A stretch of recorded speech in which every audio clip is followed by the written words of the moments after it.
Bonjour, c'est Lisa Azuelos. Vous me connaissez peut-être pour mes films comme LOL, Comme t'es belle, Dalida. Entre mes films, j'ai décidé de faire un podcast pour vous présenter des gens que j'aime ou des gens connus, ou les deux. Ou alors simplement partager ce que j'ai dans ma tête et je vous jure, ça vaut le détour.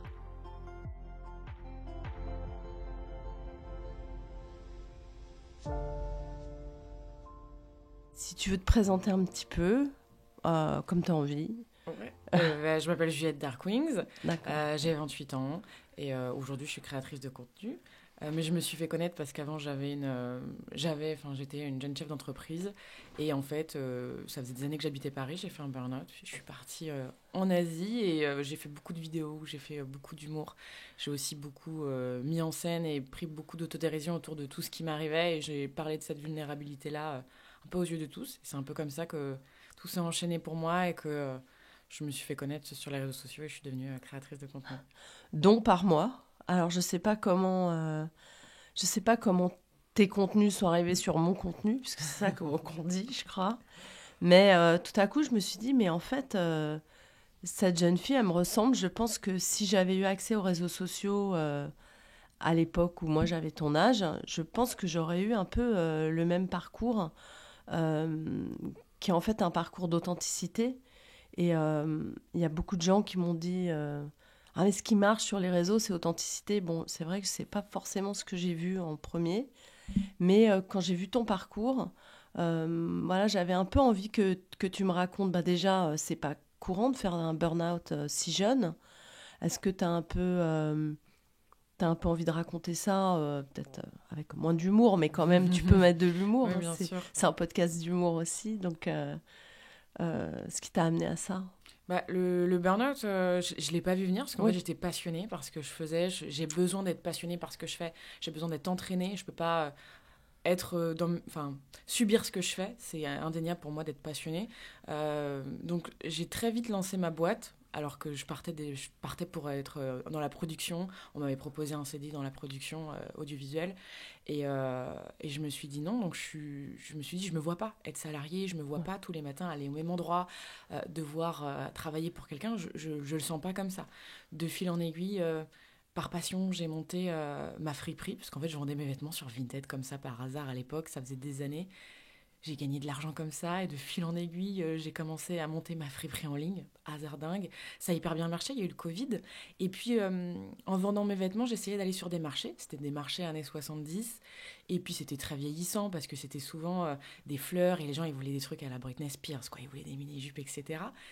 Et du coup, je me rends compte que c'est le moment pour moi d'essayer de créer mon marché où justement on retrouve des trucs jeunes, on trouve des trucs Britney, quoi. Donc, je monte mon marché année 2000. Je le monte un peu, je demande à mes collègues qui ont aussi du mal à vendre en fripe de venir avec moi. Ça crée un marché avec mes potes, etc. C'est un marché en vrai à ce moment-là. Ouais, que tu c'est un crées. marché physique. Et À Paris. un peu comme une foire, parce qu'au début, ça ressemblait à des pop-up. Et en fait, très vite, il y avait tellement de demandes qu'on ne pouvait pas le faire dans des endroits petits. Donc, on a commencé à prendre des grands espaces. Et ça a commencé à ressembler à des foires d'exposants, parce que c'était vraiment immense.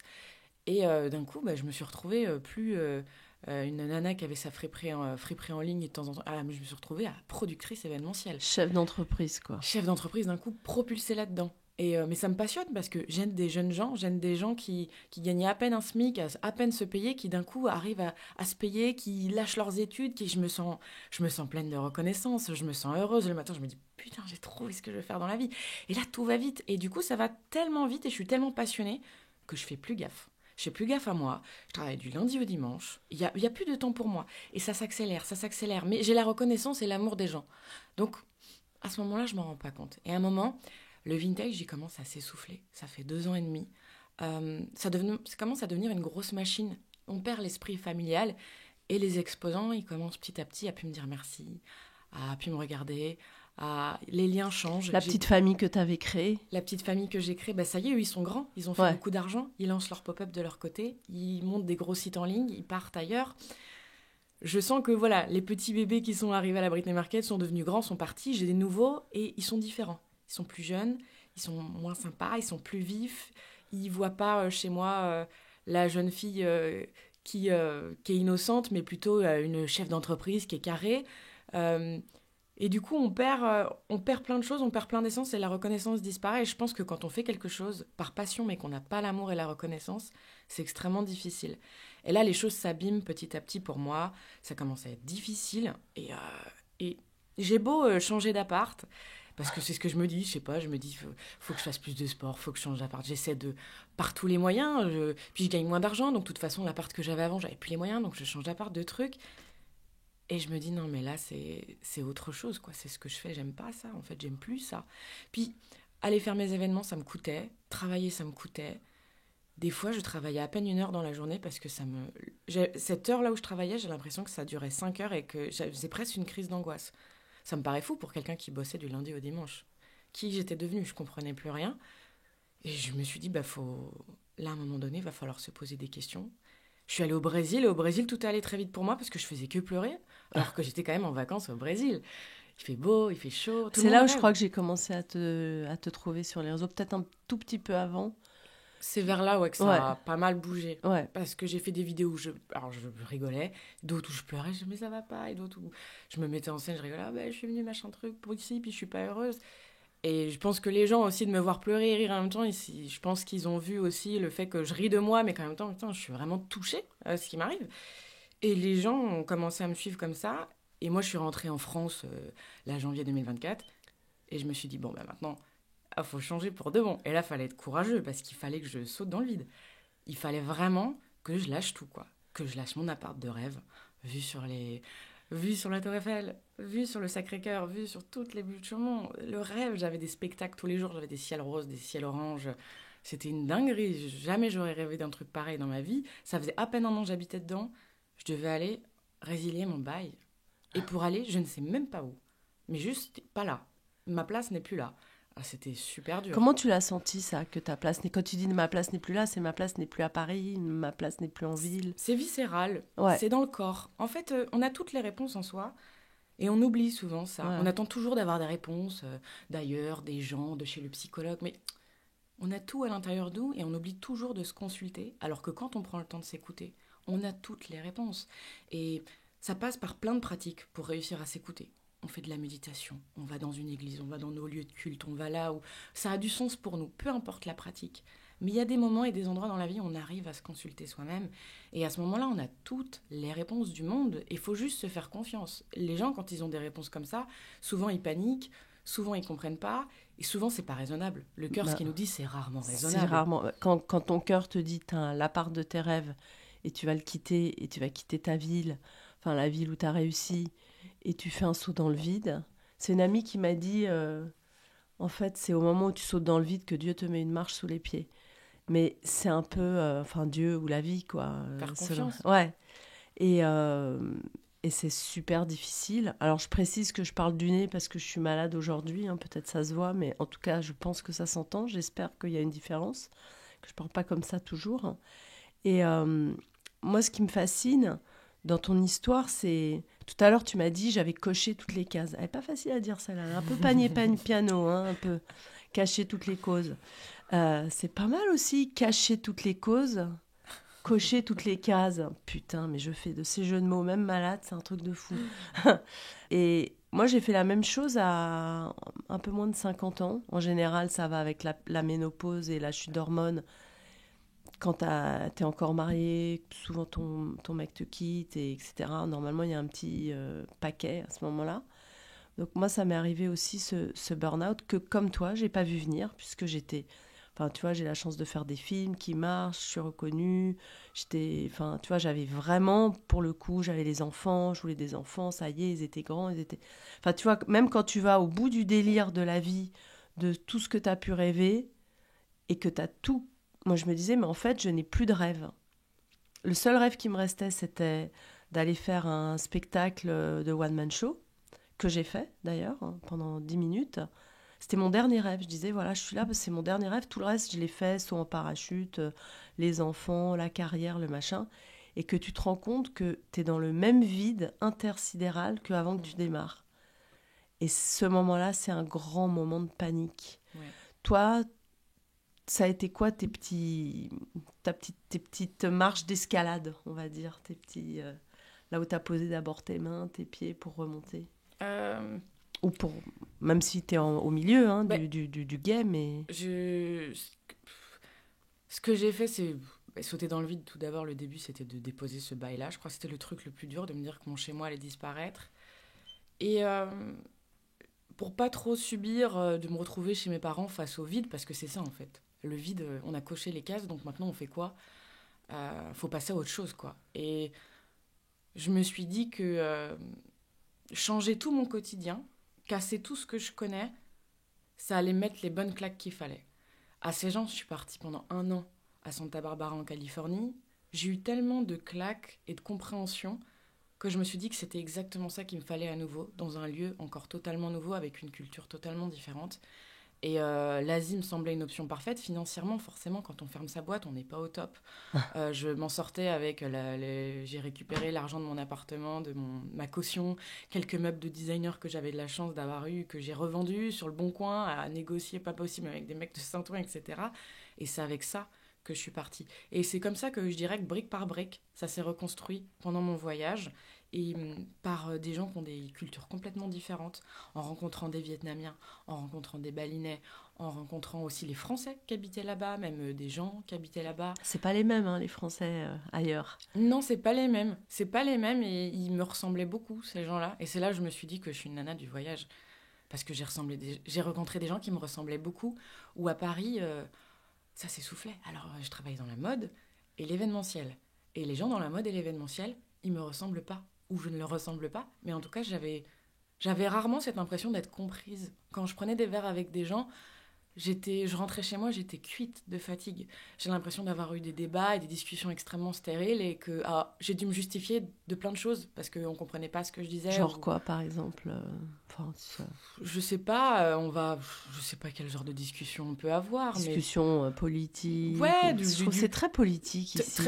Oui, très politique aussi. Et puis si on dit quelque chose qui est dans la mode, évidemment, si on dit un truc qui peut être un peu entrepreneuse vibe, un peu droite, on va te mettre 5 taquets dans la tronche, en mode c'est pas comme ça que ça se passe, etc. Parce que c'est un milieu très artistique, etc. Je reste une entrepreneuse, donc j'ai toujours envie d'entreprendre, pousser les gens à entreprendre. Et parfois on me dit, oh non, machin. Et puis il y avait ce truc aussi où être toujours dans le paraître, fatigue, ça me fatiguait. Toujours devoir être habillée en Margiela vintage avec les petites Santiago, Balenciaga, machin truc vintage, digué sur Vinted. J'en pouvais plus. De devoir toujours prouver par le physique à un moment donné. Là, j'en suis arrivée à un stade où je suis en jogging. H24. Bienvenue dans mon monde. J'en peux plus. Alors moi, j'essaie de faire la marche arrière, mais avant, par rapport à ça. C'est-à-dire que je suis plutôt tout le temps en jogging. Parce que je me suis toujours dit, j'ai pas besoin de ça pour prouver qui je suis. Et puis aujourd'hui, je crois que ça marche pas. J'ai l'impression que malgré tout, quand tu fais un métier un peu d'image, un peu... comme est le mien. Bon, le mien, ça consiste aussi à écrire et faire des films. Donc là, personne te fait chier si t'es habillé si t'es habillé en jogging, quoi, tu vois. Mais dès que tu vas dans une avant-première ou tu vas à un festival ou des choses comme ça, il faut s'habiller, il faut montrer. Toutes les actrices ont des agents d'image. C'est un truc qui n'existait pas, même encore il y a 10, 15 ans, ça n'existait pas. Et donc moi, j'essaie de faire dans le sens contraire de ça. J'essaie de récupérer une image. Et à chaque fois, je me vautre. Et la dernière fois, là, je viens un peu de me vautrer. Enfin, pas de me vautrer, mais j'ai été au festival de Marrakech et c'était compliqué pour moi. Dès que je me fais préparer plus de 2 jours d'affilée, maquillée, coiffée, habillée, le 3e jour, je m'effondre en larmes. Et je sais que mon corps n'arrive pas à prendre ça. Et puis, je me suis retrouvée avec des hontes, des trucs, enfin bon. Et je me suis dit, en fait, les vêtements, la mode cache la honte. La honte d'être un être humain. Et tout à coup, cette phrase, elle m'a placardé le cœur comme ça. Je me suis dit, mais en fait, qu'est-ce qu'on cache tous avec cette putain de mode qui est partout ?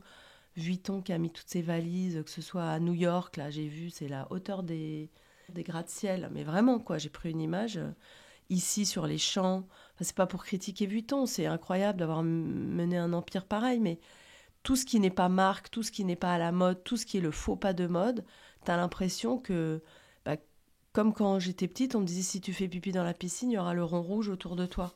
Et moi j'ai l'impression que quand t'es pas stylé, il y a le rond rouge autour de toi. Et moi j'ai l'impression que j'ai sans arrêt ce rond rouge autour de moi. Et je sais pas si c'est... Enfin, c'est pas que Paris, mais c'est aujourd'hui le monde de l'image crée ça? Est-ce que c'est ça que t'as un peu senti Oui, ouais, l'image, elle est ultra pesante, elle est ultra fatigante, on peut pas toujours la porter. À mon sens, je sais pas comment les gens font. Je pense que les créateurs de contenu font semblant. Je pense que toutes les fois, ils ne se filment pas. Ils sont en jogging, ils sont pas maquillés. Mais c'est ce qu'on montre. Et moi, je trouve ça dangereux de montrer que ça quand on crée du contenu et qu'on fait aussi du lifestyle. Hein, c'est-à-dire qu'on n'est pas dans un truc précis, mais qu'on est nous et on se montre assez de manière authentique. Je trouve ça malsain, moi, de montrer. Enfin, moi, encore ce matin, j'ai fait une vidéo. Je venais de me réveiller, j'étais pas maquillée, j'étais avec mes lunettes, je prenais mon café. J'aurais pu attendre de me faire belle comme ça pour faire ma vidéo, mais non, parce que c'est important pour moi que quand les filles, elles me regardent, elles se disent pas « Putain, Juliette, elle est trop belle, je serai jamais comme elle. » C'est ma hantise, je ne peux pas. C'est juste la bienveillance humaine, de arrêter de tout tourner autour de son petit trou de balle, toujours tout tourner autour de soi, laisser son ego 5 minutes et se dire qu'en fait, on est un médium, tout passe à travers nous, on est une image. Il faut lâcher son ego 2 minutes parce qu'on est humain et il faut qu'on donne des vibes d'humain. Et ça, sur les réseaux sociaux, de manière générale, l'image, elle est étouffante. Notamment comme des festivals ou des moments où là, tout tourne autour de l'image. Ouais, ça peut foutre le tournis. Très clairement, ça peut mettre le tournis parce que tout tourne autour de ça. Et oui, on a l'impression de ne pas compter. On a l'impression de juste exister visuellement. Et que si on n'est pas assez les cheveux tirés en arrière, on est personne, quoi. Et oui, c'est qu'une identité, elle tourne autour de son physique ou de comment on s'habille.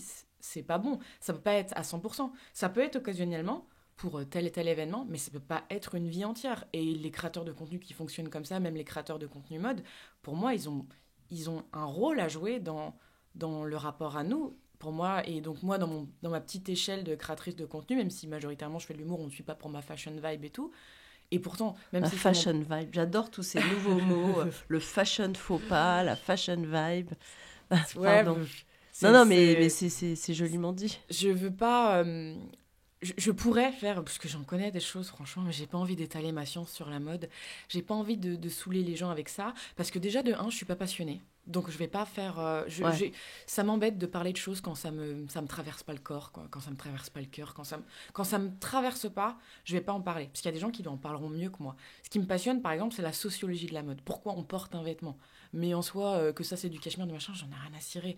Et donc, les dernières. Tu dirais que c'est quoi la sociologie de la mode? Ça m'intéresse comme mot. La sociologie. J'ai jamais entendu ces deux mots-là à côté. La sociologie de la mode, c'est le comportement à travers les vêtements. Pourquoi est-ce qu'on porte ce vêtement? Par exemple, quand tu t'habilles, par exemple, tu sors de chez toi avec un certain look, eh ben, moi, en te regardant, je peux assez bien définir qui tu es. Ou n'importe qui va dire, oh, bah, elle est comme ça. Ah, Lisa, c'est plutôt une dame comme ça. Ah, elle est plutôt comme ça. Elle est plutôt comme ci. Même toi, tu vois quelqu'un, tu me vois arriver, tout de suite, tu peux te faire un avis sur moi. Je serais arrivée tout en noir, avec des plateformes énormes et un collier de pique, tu serais dit autre chose de moi. C'est une poque à chien, j'aurais dit. Voilà, en fait, on a nos a priori de base. Donc, en fait, la mode, elle est là pour détourner l'a priori qui pourrait avoir lieu si j'étais toute nue, par exemple, ou si j'étais simplement, s'il y avait un uniforme comme les Chinois à l'époque, ils étaient tous habillés en chinois, là, en bleu, pyjama bleu, quoi. Détourner, je sais pas si c'est le terme, mais en tout cas, le vêtement, il peut être politique, c'est artistique aussi, c'est super, ça permet d'exprimer son côté créatif. C'est une chose positive sur plein de terrains, je veux dire, mais ça peut être aussi utilisé de manière... ça permet aussi de se cacher. Je pense qu'aujourd'hui, c'est les vêtements qui utilisent les gens plus que les gens qui utilisent les vêtements. C'est le sentiment que j'ai de loin. D'appartenance aussi. Ouais. Un sentiment d'appartenance par les vêtements. Ouais. Il y a de ça aussi, même en politique. Des gens de partis politiques différents sont habillés avec des choses différentes. Et il y a des trends de vêtements qui sortent aujourd'hui. On a la trend... je sais pas, ballet corps, on a la trend, même all money, donc qui récupère tous les codes de la bourgeoisie. Donc t'as tous les gens de droite qui sont trop contents d'utiliser toutes les codes de la all money, les gens de gauche qui gueulent. Mais comment c'est tu quoi, dis all money? All money. Old money, ouais. Ça, par exemple, c'est old money. Oui, voilà. Ça, c'est le petit carré Hermès. Je le mets jamais parce que justement, je trouve que c'est pas trop moi. Mais comme j'ai mal à la gorge, je me suis dit, tiens. Donc ça, c'est old money. C'est all money, ouais. Magnifique. C'est un peu vieille France, cette bourgeoisie. Il y a une nana qui cartonne sur Internet comme ça, qui parle un peu comme ça et qui fait des bijoux et elle cartonne. Enfin, en fait, tous les gens qui ont trouvé leur style, je trouve, sur les réseaux, cartonnent. Enfin, même quand c'est complètement ridicule ou dément. Enfin, je trouve ça très difficile de trouver son style, en fait, moi. J'ai envie d'être parce caméléon. Mais parce qu'on est tout. Parce qu'en fait, on est multipotentiel, on est plein de choses. Je ne sais pas pourquoi les humains s'entêtent à vouloir cette vie, bim, rentrer dans cette petite case, mais n'importe qui étouffe, parce qu'on n'est pas, t'es pas juste une réalisatrice, t'es un tas d'autres choses. Et moi, je ne suis pas juste une humoriste ou juste une créatrice de contenu, je suis un tas de choses multipotentielles, je sais faire plein de choses. Et en fait, le problème du vêtement, c'est que pareil, moi je me sens hyper enfermée à chaque fois que je pars dans un style parce que je suis plein de choses. J'ai été un peu grungy il y a 2 ans, hein, j'étais les cheveux noirs, habillée en noir avec des bottes New Rock grandes comme ça. Aujourd'hui, les gens ils me verraient, enfin, qui c'est qui sait. Mais c'est toujours moi. C'est juste que moi, je m'éclate, j'ai pas peur, j'utilise tous mes styles, tous mes potentiels, et je vais faire pareil avec les métiers. J'ai pas honte de changer de métier, j'ai pas honte de bouger. Et là, ce qui m'est arrivé, de passer du coq à l'âne, que ce soit au style vestimentaire et de métier, parce qu'on me voit il y a 2 ans, j'étais directrice d'un marché vintage, j'habitais au but de Chaumont, j'étais une petite grunge habillée tout en noir, et maintenant, rien à voir.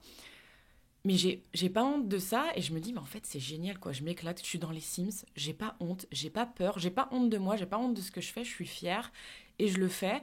Et ça détonne parce que finalement, très peu de gens osent parce que on se force à rentrer dans sa petite case parce que toi, t'es qui? Ben, moi, je suis journaliste. Ok. Et toute sa vie, on veut faire sa petite vie de journaliste. Mais on est un tas d'autres choses qu'un métier. C'est ça, je hyper trouve que réducteur. c'est... Enfin, notamment en France. Je trouve qu'aux États-Unis, justement, la vie est tellement chère que les gens sont obligés d'avoir 2, 3 métiers. En tout cas, c'est ce que j'ai remarqué. Et en France, dès que tu sors de ton métier, c'est très compliqué. Là, je m'essaye au podcast parce que j'adore ça, en fait. Et c'est assez différent, finalement, que de mettre en scène. Mais c'est rencontrer l'humain. Et moi, quand je fais des films, c'est pour parler des humains, connecter les humains ensemble, etc. Et là, donc là, tu vas repartir en Asie. Ouais. Est-ce que tu as des objectifs ou tu as envie de te laisser porter par la vie? Est-ce que tu as senti dans ton voyage, parce que moi, je sais que jusqu'à 50 ans, jusqu'à mon burn-out, je croyais qu'il fallait que je conquière la vie, etc. Enfin, que c'était moi qui influençais la vie. Et tout à coup, j'ai compris, il y a 3, 4 ans, que je peux laisser la vie s'occuper de moi aussi. Et que c'est cette relation-là que je n'avais pas comprise. Est-ce que toi, tu as senti ça pendant ton voyage ou même avant Moi, je comprends qu'il faut faire confiance à la vie, qu'il faut avoir un certain lâcher-prise, mais pour autant, notre cœur nous dicte des choses. On n'est pas ici par hasard. On a des choses à faire. Un peu des missions de vie. Des choses comme, à un moment, on ressent que c'est le moment d'écrire. À un moment, on ressent que c'est le moment de faire des podcasts, rencontrer des gens. Il faut suivre ça toujours et faire confiance parce que parfois, on se dit... Des fois, moi, en ce moment, je ressens beaucoup le besoin d'écrire ou de commencer à filmer. Et je suis là, putain, mais... l'école de cinéma remonte, je sais même pas utiliser une caméra, puis j'ai même pas les moyens de... Ça, c'est mes pensées négatives, c'est ce qui est dans ma tête, mais je la lâche. Lâche prise. Fais confiance. Tout va bien se passer. L'argent pour ta caméra, tu vas la trouver. Les rencontres, ça va se passer. Comme de par hasard, là, je commence à lâcher prise. J'ai déjà quelqu'un au Vietnam, un Français que je connais, qui est réalisateur, enfin, qui sait utiliser une caméra, qui est caméraman. Tout est déjà en train de s'aligner pour ce que j'ai besoin. C'est juste aligner le cœur. On a toutes nos infos dans notre tête. On a, bim, pensée négative, pensée positive. Elles arrivent, elles pop. On n'a pas le choix. On peut pas se focaliser sur... Enfin, on peut pas être que pensée positive. On n'est pas oui, on est des êtres humains. Juste, bam, je fais un focus sur le positif. Je fais un focus sur ces pensées-là. Au maximum, je les nourris. Je lâche prise. Je laisse les trucs qui me disent que je suis pas capable. Je les laisse tranquilles. Je les laisse passer. Je les vois et je les laisse passer. Et ça avance. T'as appris ça avec justement de la méditation, tout ça, parce qu'il y a pas mal d'écoles qui apprennent ça, ou c'est aussi à force de te lâcher dans le vide que c'est venu? Ou alors... La méditation, ça c'est... J'ai appris ça pendant mon burn-out en fait. Ouais. J'ai commencé à vraiment méditer parce qu'il fallait que mes pensées s'arrêtent, quoi. Je me couchais le soir, faut que t'envoies tel mail, faut que tu fasses ci, c'était... J'en dormais pas, je me suis dit je prends des somnifères, je me suis dit non, je vais pas en arriver à me prendre des somnifères non plus. Donc là, la méditation est arrivée, sauf que la méditation, on me dit ouais, mais faut penser à rien. Oh, il faut jamais dire ça à une hyperactive, moi j'ai rien compris. Et en fait, non. Enfin, moi en tout cas, pour méditer, je me connecte juste au cœur, pensée d'amour, gratitude, et bim, ça part tout seul, je suis calme. Et la méditation, ça a beaucoup changé de choses chez moi, et dans mon envie de repartir en Asie, il y a un grand intérêt pour le bouddhisme, cette religion que j'ai un petit peu découverte ces 3 derniers mois, mais que cette fois, je veux vraiment aller loin, quoi. Je veux vraiment aller dans des temples, même passer des semaines entières dans des temples. Je veux que ça me nourrisse et que ça me serve pour ma vie entière et que je puisse aussi le partager à mes proches, à mes futurs enfants. Je veux que cette manière qu'ils ont de vivre, ces gens-là, les Asiatiques au global, hein, c'est impressionnant comment ils voient la vie. Ils ont...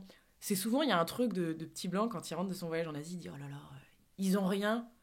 Mais qu'est-ce qu'ils sont heureux. Mais qu'est-ce qu'ils sont heureux, ils sont généreux, et nous, on a tout et on est des sales cons.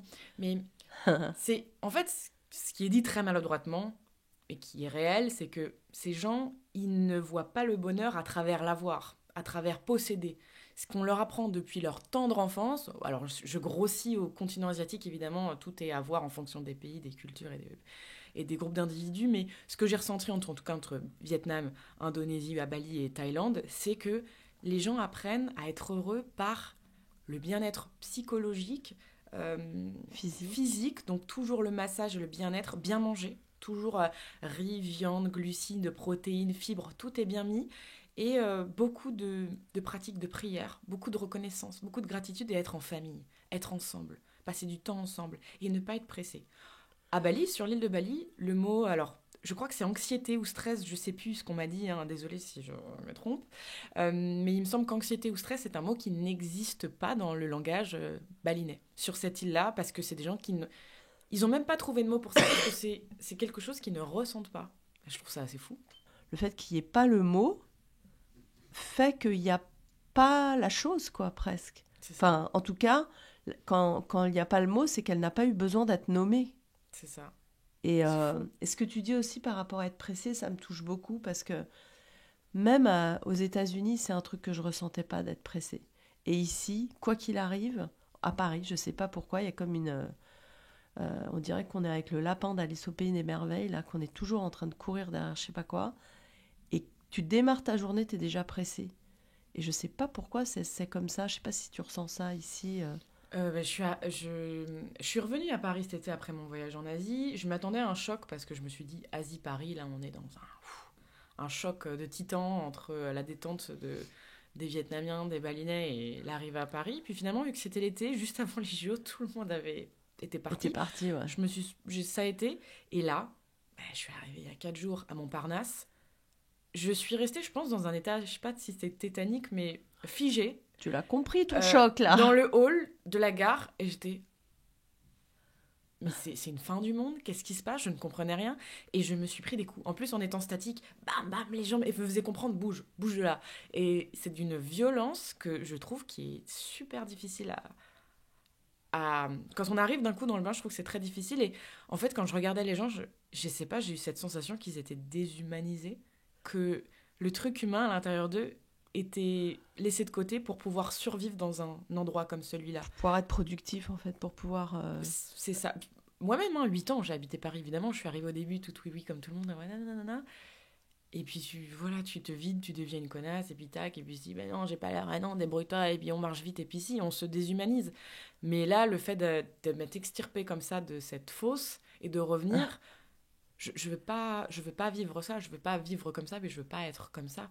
Non pas que je blâme les gens qui sont comme ça, je sais qu'il y a aussi un non-choix, hein. Je sais qu'aussi les gens parfois subissent, puis se rendent pas forcément compte.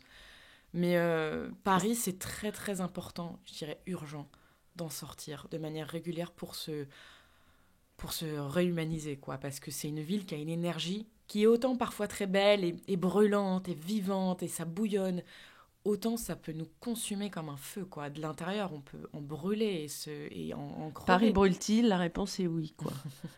Vraiment. Paris, ça brûle. Paris, ça brûle. Est-ce que Enfin, je suppose que tu as quand même pas mal de gens de ta génération, parce que moi, je vais faire LOL 2 et ça va parler, en fait, des gens, justement, qui viennent revivre chez leurs parents, parce que tout à coup, soit il y a un problème avec le petit copain, soit il y a un problème de blé, j'ai l'impression que c'est quelque chose qui est assez récurrent dans ta génération aujourd'hui. C'était un truc qu'on vivait pas du tout dans ma génération. 25 ans, si t'étais pas marié, c'était la honte, quoi. Et là, j'ai l'impression qu'il y a un espèce de OK de retourner chez les parents, même si c'est pas complètement OK. Est-ce que tu le vois un peu autour de toi, ça? Je le vis à 3200%, parce que moi, quand j'ai partagé ce qui m'arrivait, je m'attendais pas du tout à ce que tout le monde me dise « moi aussi ». C'est la raison pour laquelle même, je crois, tout a explosé pour moi, parce que je crois que tout le monde s'est envoyé la vidéo en disant « regardez, la nana, elle est retournée chez ses parents, elle avait monté sa boîte à Paris, putain, alors, moi aussi, donc ça va, je suis normale. Le fait de dédramatiser, j'ai pas foiré ma vie. En fait, on est tous pareils. Si on est tous pareils, c'est qu'aussi, il y a peut-être un problème sociétal. C'est qu'en fait, il y a peut-être un problème de société, il y a peut-être un problème de fonctionnement aussi. Ça me rassure que tu dis ça parce que ça veut dire que je suis pas à côté de la plaque avec mon Pas thème. du tout. Ça n'a rien à voir avec Tanguy. C'est pas, c'est pas des jeunes paresseux qui savent pas s'en sortir et qui veulent rester chez papa-maman. On n'est pas du tout là-dedans. Mais c'est pour ça qu'il y a tout ce mal-être. C'est que Tanguy, il n'y a pas de mal-être. Dans Tanguy, il n'est pas malheureux, Tanguy. Dans ce qui fait, c'est plus les parents qu'on aura le bol du gamin. Mais nous, il y a, dans cette génération-là, il y a le mal-être de rentrer. Déjà, voilà, parce qu'il y a un départ. Et là, il y a un espèce de retour. C'est pas, on ne quitte pas nos parents. C'est que moi, je suis partie de chez moi à 20 ans. J'en suis revenue 8 ans plus tard. Il y a une sensation d'échec malgré tout. Même si on se répète avec la plus grande des bienveillances que tout va bien, j'ai quand même été brassée 20 ans de ma vie dans mon éducation, dans tout ce que j'ai vu comme partir de ses parents, c'est réussir sa vie. C'est ça la culture française, c'est ça la culture européenne, l'individualisme. On apprend à vivre en dehors de chez ses parents, c'est faire sa famille. Donc forcément revenir, c'est impactant, ça touche psychologiquement. Donc effectivement, quand on prend la parole et on en discute sur les réseaux, quand on dit qu'on le fait, quand on dit que ça nous arrive, ça permet de mettre dans l'espace public, ça arrive à beaucoup, tu n'es pas seul, et c'est pas grave, c'est pas un échec. Et sur le coup aussi, il y a quelque chose de compliqué, parce que quand on est chez soi et on a son appartement, on vit comme un adulte. On a sa vie, on voit ses amis, on invite ses amis, on a son rythme de vie. Là, on vit avec deux personnes qui ont probablement entre un 40 peu plus et âgées. 70 ans, qui ont leur vie, qui n'ont rien à voir, puis leur Regarde discours, les feux de l'amour. qui ont leur discours qui est différent, qui mangent différemment, qui ont un style de vie différent, on doit vivre avec eux, même qui peuvent nous materner, ou même des fois qui peuvent avoir on ne sait pas, on peut avoir des parents toxiques, qui ont des discours difficiles, et on doit dealer avec tout ça, quoi. Et les réseaux sociaux, je trouve TikTok, Instagram ont beaucoup amené de douceur à ce que vivent les uns, les autres. Ça a créé des échanges, des discussions entre des gens.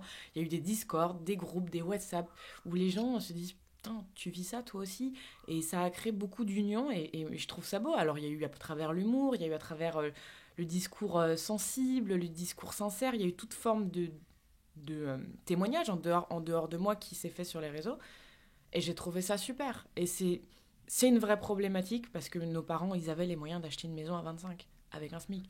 Aujourd'hui, c'est improbable. Improbable. Même les gens de mon âge, moi j'ai 28, même mes amis qui ont 30 ans, ils n'ont pas les moyens de s'acheter quelque chose. Je trouve ça gravissime, mais c'est des gens qui bossent.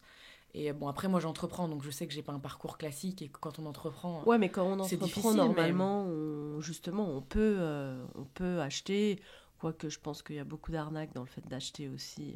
Je pense que les banques nous utilisent plus qu'on les utilise, mais enfin bon, ça c'est un autre mettre podcast. de côté, en tout cas, les gens font pas ça. Ouais. Font pas. Font plus. Ils ne peuvent plus. On peut plus. Moi, j'ai jamais réussi à mettre de côté parce que Paris, chaque fois que j'avais de côté, j'avais des fins de mois compliquées, bim, ça tapait dedans. Et pourtant, je me faisais pas des vacances. Je me faisais des vacances une fois par an. Et j'avais ce luxe-là par rapport à plein d'autres jeunes. C'est marrant parce que l'autre fois, j'étais à un dîner avec ma fille qui a 33 ans, la grande, et c'était avec des femmes qui ont entre 50 et 60 ans. C'était ce que j'appelle un dîner d'adultes, parce que c'est rare que je fasse des dîners d'adultes. Moi, je fais en général des dîners avec les amis de mes enfants. J'arrive pas trop encore avec les adultes. Ça dépend lesquels, mais bon, c'est rare que je fasse des vrais dîners d'adultes. Et là, c'était un dîner d'adultes avec des femmes. Et elle disait, mais moi, je me fais du souci parce que, en fait, mes enfants, je leur ai tout donné, mais eux n'auront pas les moyens de tout me donner quand moi, je vais plus avoir les moyens de leur donner. Et en fait, parce qu'il y a beaucoup de gens qui ne sont pas forcément salariés, donc qui ne vont pas avoir de retraite, et la retraite, de toute façon, va être minable, etc. Enfin bon, on le sait. Et ma fille m'a rappelé le lendemain, et vraiment, c'était un dîner très bourgeois. Là, c'était old money dinner. C'était vraiment... Et en général, elle est plutôt... elle n'est pas du tout old money comme vibe.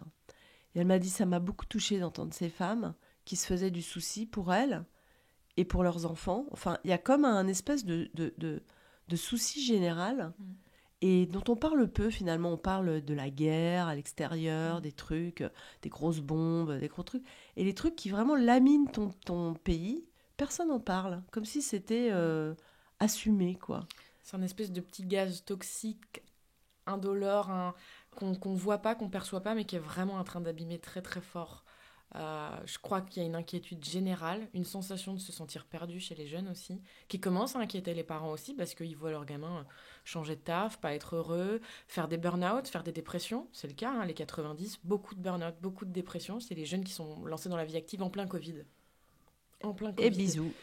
Et aujourd'hui, que deviennent tous ces jeunes qui sont lancés dans la vie active après Covid? Et ben franchement, pour beaucoup, ça va pas très fort. Et là où tout le monde se retrouve et se rassemble, c'est sur les réseaux sociaux, mais aussi un peu trop. Ouais. C'est-à-dire que ça rentre le soir d'un job qui est pas forcément très nutritif intellectuellement, et qui en plus, le soir, on scrolle sur les réseaux. Je me dis, mais À regarder des vies incroyables. on est Fausses. Oui, justement, mais c'est là où j'en venais que les créateurs de contenu ont un rôle beaucoup plus important qu'ils se l'imaginent, beaucoup plus important qu'ils le pensent. Si on n'en a pas conscience, c'est gravissime, il faut quitter les réseaux. Moi, je me dis que là, les gens qui font des vidéos, ils ont beaucoup sur les épaules. Et moi, des fois, je me mets trop sur les épaules, mais je me dis, je suis dans le feed des gens, je leur dois quelque chose, quoi. Ils rentrent le soir, ils ont une vie pas facile, je leur dois quelque chose. Un fou rire, une larme d'un électrochoc, je sais pas, un truc qui bime chez eux en mode ouais, je devrais plus prendre soin de moi, je ne sais quoi, mais quelque chose, je leur dois quelque chose parce que je crée du contenu. On peut pas juste. En fait, vous êtes les nouveaux metteurs en scène. Moi, j'avais ce sentiment-là quand je faisais des films. J'ai toujours fait des films en me disant, bon, les gens, ils vont prendre une nounou, venir à deux, payer le parking, payer le resto éventuellement, venir au cinéma, voir mon film. Si c'est pour qu'ils ressortent et qu'ils se sentent moins bien, c'est pas possible, moi, j'assume pas. Donc j'ai toujours fait des films pour qu'ils se sentent mieux. Mais bon, j'en fais un tous les 3 ans, tu vois. Parce que je chantais cette espèce de mini-mission, quoi. C'est, pour moi, faire du cinéma, c'est ça. En fait, je me rends compte avec ce que tu racontes que créateur de contenu, c'est tous les jours, c'est quand les gens rentrent chez eux, ils scrollent un mini-film, quoi. En fait, tu leur donnes un bout de ton cerveau pour échanger avec le leur, parce qu'eux, ils ont peut-être pas la force d'aller nourrir le leur, quoi. Après, c'est aussi ma manière de penser. Ouais. Parce que j'ai voulu être réalisatrice, j'ai fait une école de cinéma, et c'est ma manière de penser au global. Ma mission de vie, je sais pourquoi je suis ici, c'est pour transmettre des émotions et être une traductrice de là-haut, le cœur et le plus bas. Et de traduire, vulgariser les choses à travers l'image et le langage, que ce soit l'écriture de manière générale. Et la mode et la production, c'est tombé comme un hasard, mais depuis que ça a toujours été l'image. Et donc, j'avoue que dans la création de contenu, vu que l'école de cinéma, j'ai vite des garpilles, j'ai pas aimé le milieu du cinéma, j'ai pas aimé d'être qu'avec des garçons. C'est bizarre. Voilà, être qu'avec des hommes et tout comment on épinglait le cinéma d'une certaine manière, où on interdisait d'aimer des choses comme si c'était comme ça. Je suis partie en courant, en fait, j'ai même pas terminé mon année de ciné. Je me suis dit, bon, je vais réaliser, mais de la pub. Ils m'emmerdent, les émotions, ils en veulent pas. Bon, on va réaliser de la pub, on va faire du beau. Et puis finalement, bref, je sais pas, tout est parti en live. Je suis partie dans un truc, je sais même plus où je voulais en venir. Donc, mais bref, ah oui, voilà. Et donc, du coup, j'ai quand même toujours ce mécanisme logique de j'ai besoin que ça serve aux gens. Et du coup, je suis super contente de nourrir ma fibre de Juliette qui un jour voudrait faire un film, un jour voudrait faire ce qu'elle a à faire, à travers d'abord la caméra d'un iPhone, bientôt YouTube, bien bouger sur YouTube. Ils vont vraiment utiliser ça pour faire des... Enfin, comme une...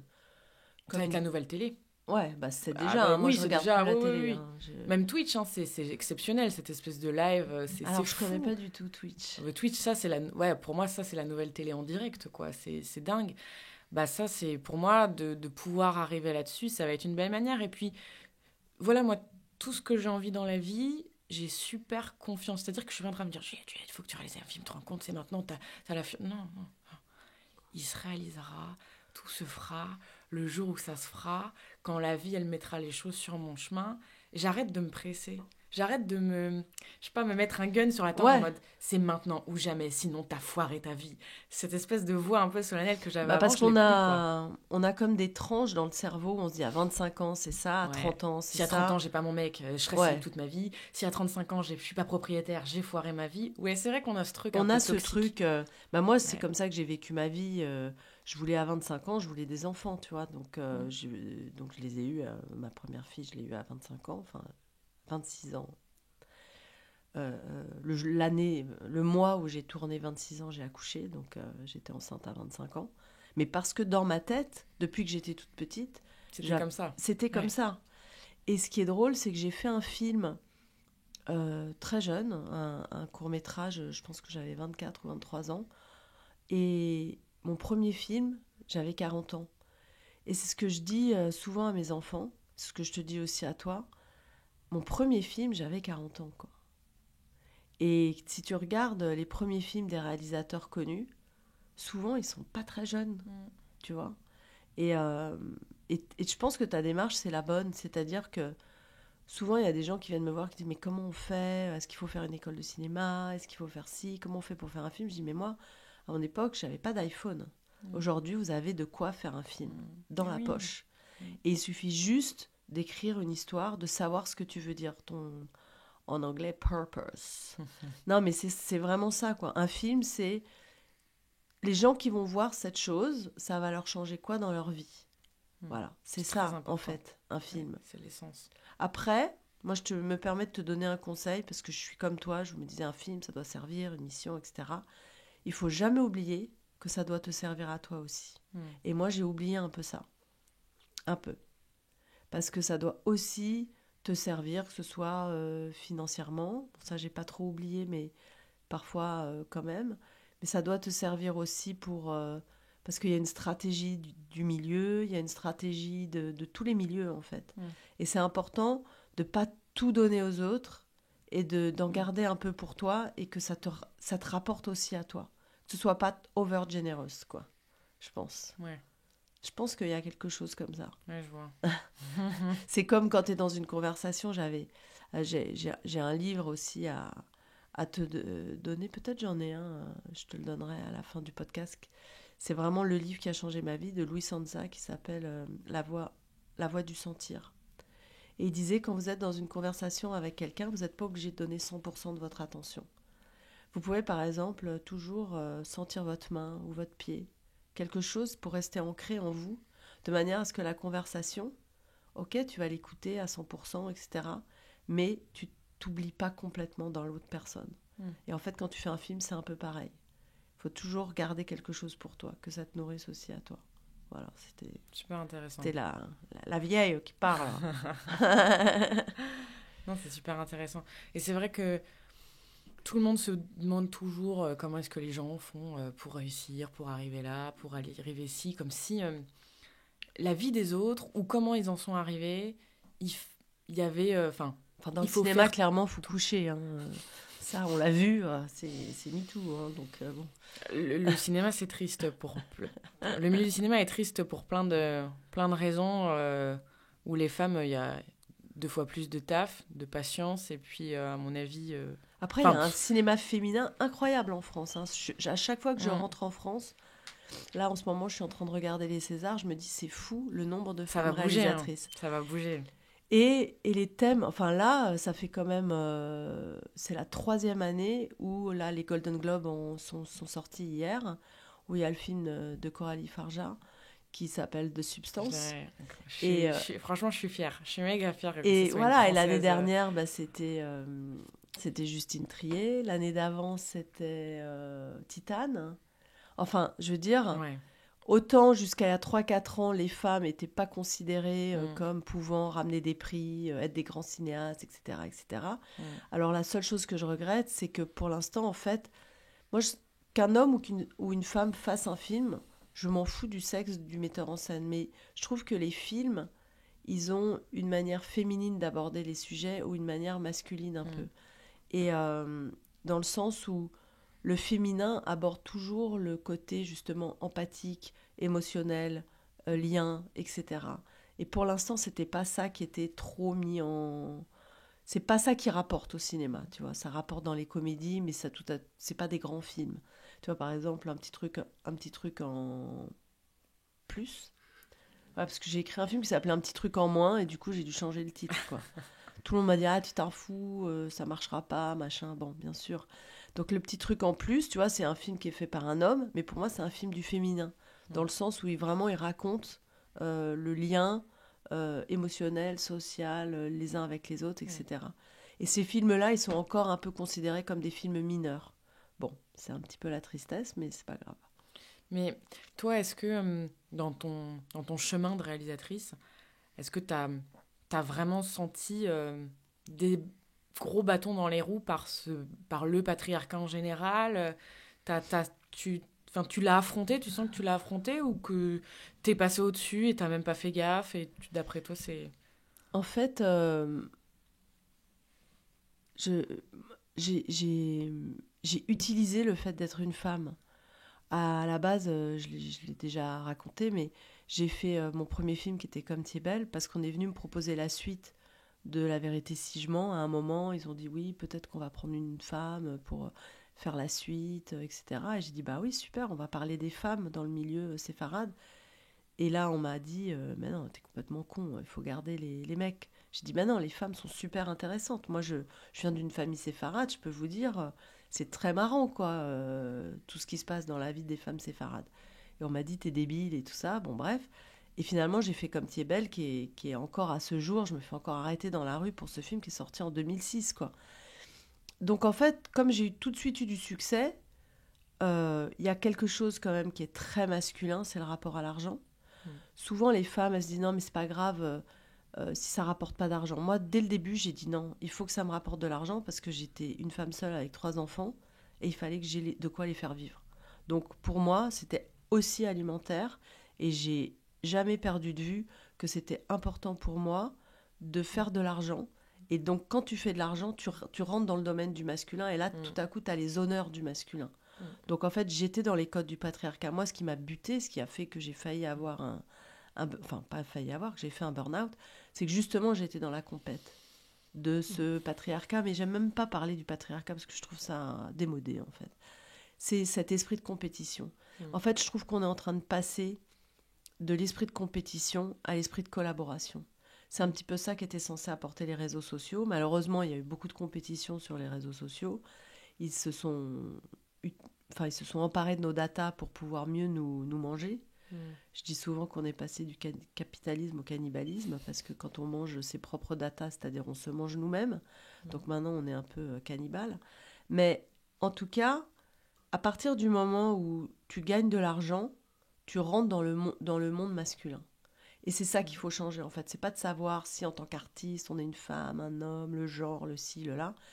Il faut que l'argent, on dit que l'argent n'a pas d'odeur, mais il a clairement un sexe. Il est masculin.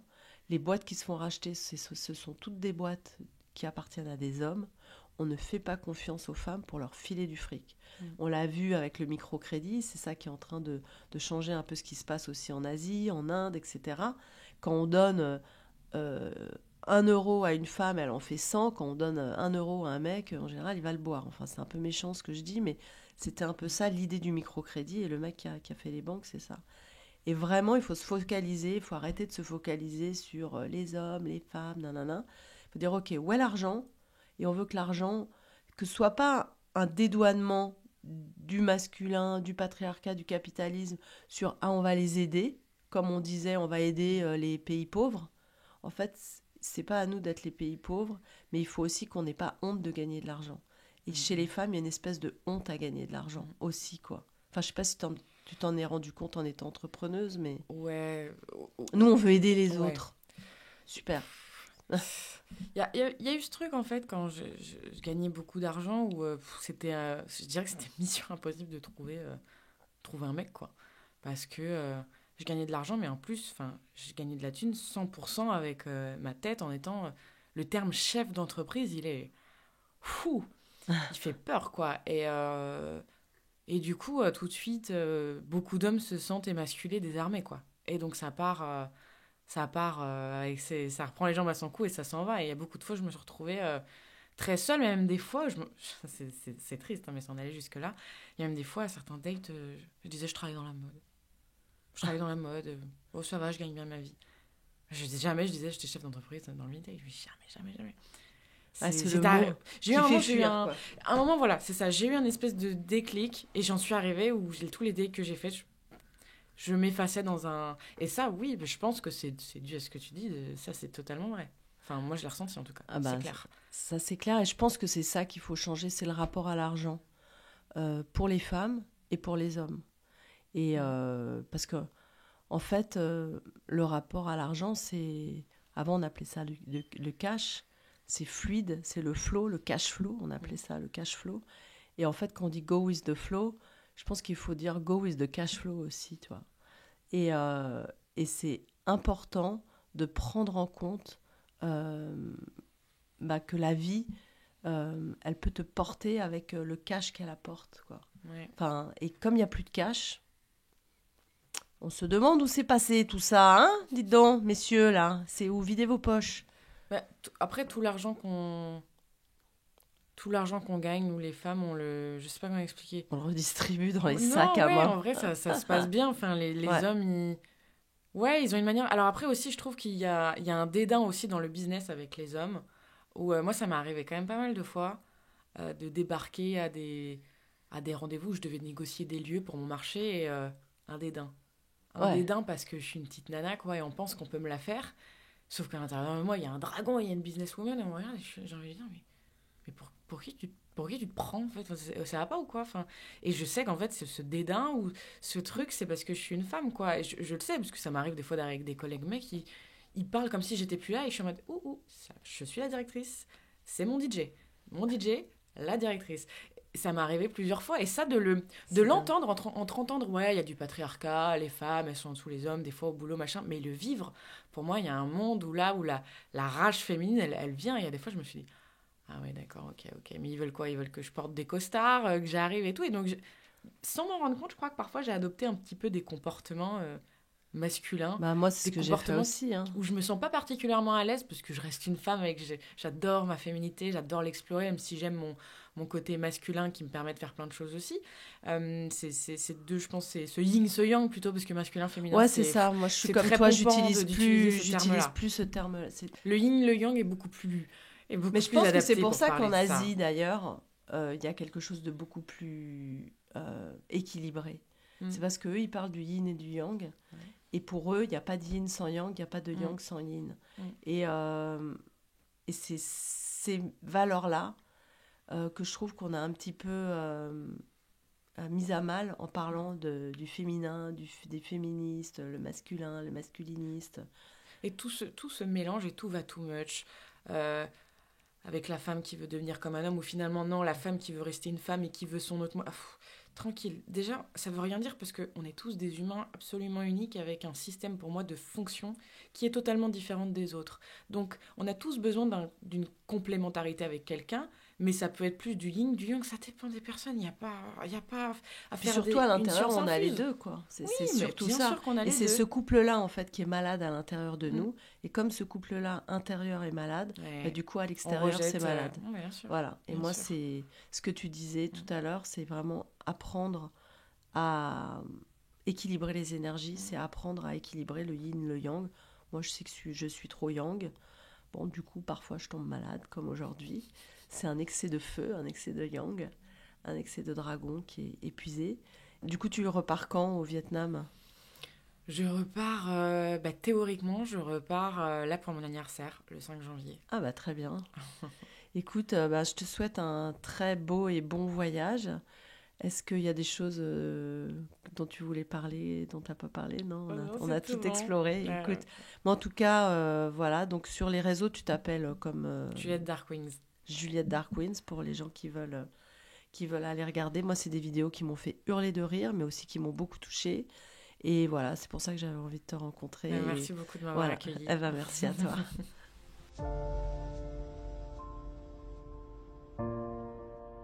Et voilà, cet épisode est terminé. Merci d'avoir écouté le Lisa Azelos podcast. Et si vous avez envie de me soutenir ou que vous aimez mes podcasts, n'hésitez pas à vous abonner sur tous les réseaux sociaux. Tous les liens sont en description. Vous pouvez aussi vous abonner et ou en parler autour de vous. À bientôt. Merci beaucoup.